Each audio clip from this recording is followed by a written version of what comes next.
The arming sword. This reliable one-handed weapon served as the everyday sidearm for knights and soldiers across Europe from the 11th to the 15th centuries. It featured a straight, double-edged blade around 30 inches long, balanced with a simple crossguard and pommel. Warriors paired it with a shield for defense, while delivering both cuts and thrusts in the chaos of battle. The long sword. Known also as the hand-and-a-half sword, this weapon gained popularity in the later Middle Ages when plate armor became more common. Its blade stretched about 40 inches, and the longer grip allowed fighters to use one or two hands depending on the situation. The added reach and power helped penetrate armor gaps or strike from a safer distance. The great sword. These enormous two-handed blades often measured over 5 feet in total length. Foot soldiers swung them with both hands to create wide arcs that could slice through multiple opponents or disrupt enemy lines.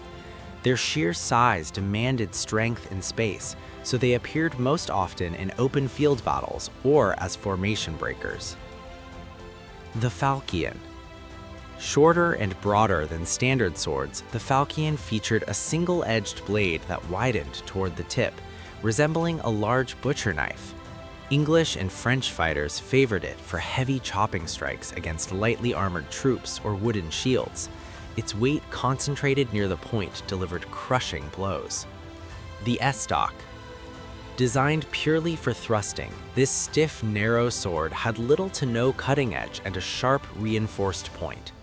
Knights carried it specifically to exploit weaknesses in plate armor during close combat. Many versions included a long, tapered blade that could slip between armor plates where broader swords failed. The messer. Common in German lands during the 14th and 15th centuries, the messer looked like an oversized knife but functioned as a true sword. It had a single-edged blade with a slight curve or false edge near the tip, and a unique hilt that sometimes featured a projecting nail for hand protection. Travelers and soldiers appreciated its sturdy construction for both fighting and daily tasks. The bastard sword. This versatile middle-ground weapon earned its name by sitting between the one-handed arming sword and the full two-handed long sword. The extended grip let users switch between one or two hands easily during a fight. Its balanced design proved useful when a shield was lost or when extra power became necessary against heavily armored foes. The Zweihander. The largest medieval swords came from German-speaking regions and could exceed 6 feet in length. Landsnecked mercenaries wielded these giants to break through dense pike formations with sweeping horizontal cuts. Some included an unsharpened ricasso section near the hilt, so fighters could grip closer for better control in tight quarters. The scimitar. Curved, single-edged blades like the scimitar entered Europe through contact with Islamic cultures during the Crusades. Their gentle curve allowed mounted warriors to deliver fast, slicing attacks from horseback without the blade catching in flesh or armor. The shape made them ideal for cavalry charges across open terrain. The Oakeshott Type X. Medieval swords are often grouped by scholar Ewart Oakeshott's system, and Type X represents some of the classic broad blades of the early Middle Ages.